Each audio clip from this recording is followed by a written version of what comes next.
Within the city of Moorhead, there are more than 200 miles of streets. These streets are a vital asset. For that reason, the city of Moorhead uses a pavement management program to determine an efficient and cost-effective strategy to maintain them. This presentation is all about our pavement management program, or PMP for short. You could think of this as a Pavement Management 101 class. We hope by the end of it that you have a basic understanding of the program, how it works, what goes into it, and its benefits. Keep watching to find out what it means for the city and for you. Many residents may not have heard of a pavement management program. So, what is it? In short, it's a tool. It's a tool that the engineering department uses to help determine which street improvements should be completed and the optimal timing of maintenance and larger scale projects. It does that all while considering available funding, pavement life cycles, overall ride quality, and additional factors. A pavement management program provides guidance about when and where to complete projects to extend the life of our streets and get the most out of our tax dollars. The pavement management process starts with an assessment of our streets.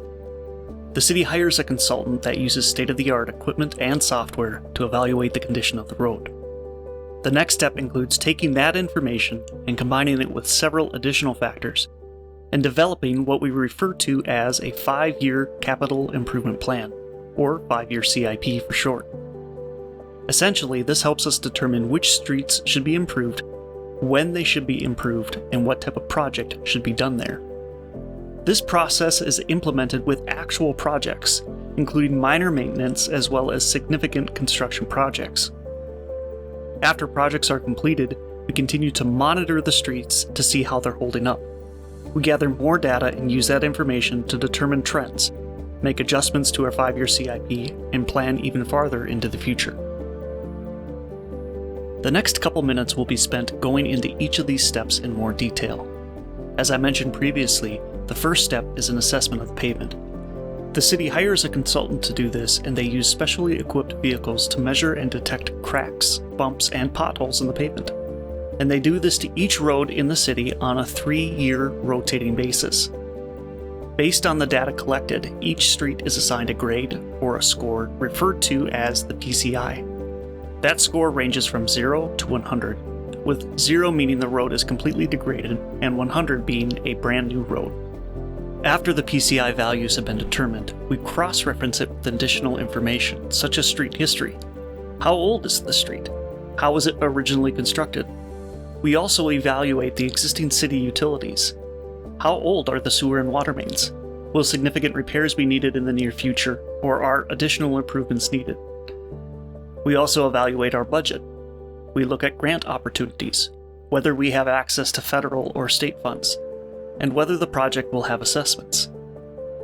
Coordination with other entities is also extremely important. This includes city departments such as MPS and Public Works, other public agencies such as MnDOT, Clay County, the cities of Fargo and Dilworth, and private entities such as BN and Xcel Energy. It's typically very beneficial for everyone involved if we do projects at roughly the same time, instead of coming into the same area one summer after another. We also consider what level of comfort and rideability, or what PCI level we're going to want to maintain on the streets. All this information is combined using dedicated software, and we develop our plan, our framework, if you will, for maintaining our streets. The plan is referred to as the 5-year capital improvement plan, or 5-year CIP. The map shown here is from the 5-year CIP and shows all the projects we are anticipating to complete in the next 5 years. They're color-coded by year. The full map is available on the city's website. Please note that this map can be adjusted based on funding and updated PCI data. This is especially true for projects in the later years of the plan. On this slide, I will explain the 3 major types of projects that we typically perform: a mill and overlay, a rehab, and a reconstruction. A mill and overlay is the simplest of these 3 types of projects. During a mill and overlay, we remove the top 2 to 3 inches of pavement using a milling machine, and then we put down a new layer of bituminous or asphalt pavement. During these projects, we are also required by law to update sidewalk and pedestrian ramps at intersections to make them ADA compliant. We will replace certain sections of curb and gutter only if it's causing water to pool on the pavement or if it is significantly damaged or broken up. We will also make repairs to the storm sewer inlets and manholes if needed. It's important to note that a mill and overlay project is the most cost-effective project we have. We get the most life out of our roads for the least amount of money.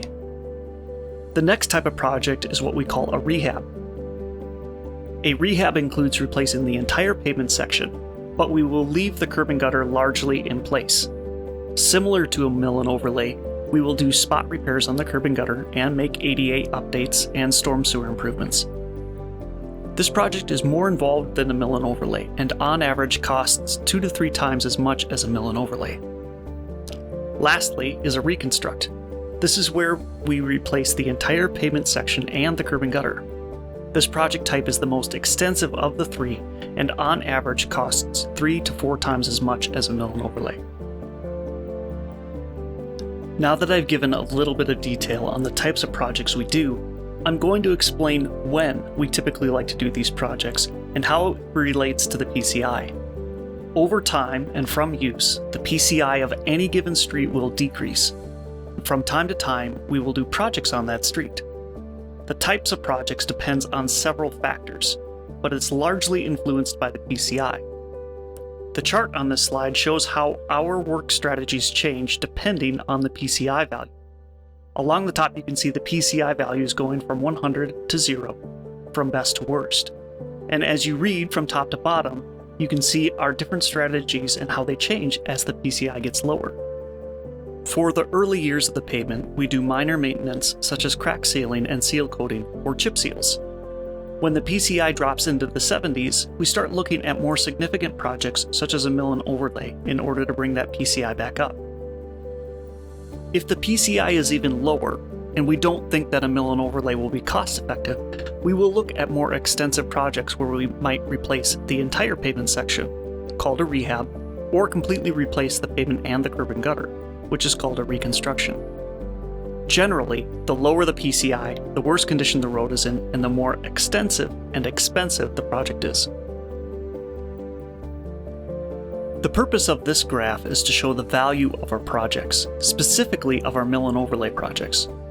Our data shows that a mill and overlay project is the most cost-effective project type that we are able to do. If we are able to perform that type of project at critical points in the life of the road, we not only spend the least amount, but we can actually extend the life of the street by a number of years. The graph compares 2 scenarios, a street with no mill and overlay project, and a street with a mill and overlay project. The orange line is a street with no mill and overlay performed on it. It starts at a PCI value of 100 and over time decreases. Once it hits 40, we would consider reconstructing the road. The black line represents a road that does have mill and overlay performed on it. You can see a critical point on this graph. We would try to do a mill and overlay at that critical point right around a PCI of 60 or 65. When we perform that work, the road is repaired and the PCI is increased back to 100. Eventually, a mill and overlay won't be effective, and we would let the road decrease down to about 40, where we would then do a rehab or a reconstruction. If you look at the orange line, we would expect that a road with only minor maintenance, regular seal coats, to last about 40 years with absolutely no major projects on it. On the other hand, if we do regular minor maintenance, and if we get in at an opportune time to do a mill and overlay project, we can extend the life of that pavement significantly. And this is important to understand. Sometimes a road is beyond the point where we can do a mill and overlay on it. And at that point, it's more cost effective to do nothing, allowing it to drop down to the point where a rehab or reconstruct would be recommended. The city of Moorhead has just over 200 miles of streets, and that includes different classifications of streets, such as local, collector, and arterial. Local streets are relatively low-volume streets and are typically found in residential neighborhoods. Their primary purpose is to provide access to adjacent properties. Local streets connect to larger volume streets called collector streets. Collector streets then lead to multi-lane, high-volume streets called arterials, which primarily serve through traffic. Locally classified streets comprise the vast majority of all of our streets, totaling 145 miles, or approximately 72%. Collector and arterial make up the remaining 56 miles, or 28%. Unsurprisingly, the arterial and collector streets carry the highest volume or number of vehicles throughout the day. One way of measuring this is to add up the total miles driven by all cars. If you do this, it becomes an average of approximately 366,000 vehicle miles each day. To clarify, that's not the total amount of vehicles, it's the combined mileage of all vehicles as they drive through our city. Even though 72% of our streets are classified as local streets, only 18% of the total miles driven each day are driven on those local streets. The collector and arterial streets, which make up 28% of our roads, on average carry 82% of all vehicle miles driven each day. This information is important to understand. Because the arterial and collector streets see so much wear and tear, we attempt to maintain those at a higher level than we would a local street. The collector and arterial streets may be maintained more often and are designed to a more robust standard. Another important piece of information to know about is where our money is being spent. The following graph provides that information by showing a value of all the CIP projects completed in the last 10 years, the approximate age of the streets that they were applied to, and how many miles of streets of that age were worked on. On the left axis is cost. The overall cost of the project is expressed in today's unit prices. On the bottom are the decades that the streets were originally constructed in. And on the right axis is the total length of the streets that were worked on, again in the last 10 years. When looking at the graph, the overall dollar value isn't necessarily the important thing to notice, it's the trends. If you look at the left side of the chart, notice a couple things. And remember that this is from projects completed in the last 10 years. But if you look at the left side of the chart in the first column, you can see that we spent the equivalent of approximately $53 million in construction. Also remember that this is expressed in today's unit prices. And notice on the bottom that those dollars were spent on roads whose date of original construction was between 1900 and 1949. Compare that with the far right side of the chart, where the city spent approximately $10 million in the last 10 years on streets that were originally constructed between 2000 and 2009. Also take note of the orange line, which shows the total miles of streets that were worked on and their approximate age, or the date of original construction. Now, for example, if you look at 1970 to 1979, you can see that in the last 10 years of projects, we did approximately 15 miles of streets that were originally constructed between 1970 and 1979. And both the total dollars spent and the total miles of projects are both following a similar trend. Higher values on the left, decreasing to lower values on the right.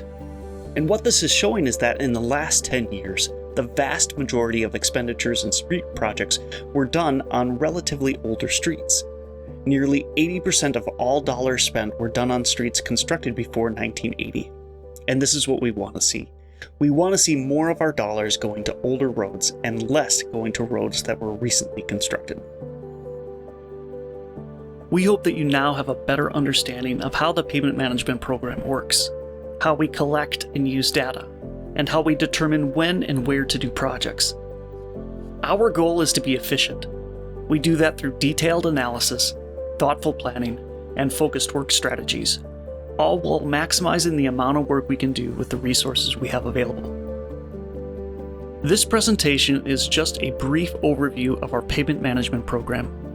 If you would like more information on the program and other projects that the engineering department is doing, you can find us online at the city's website.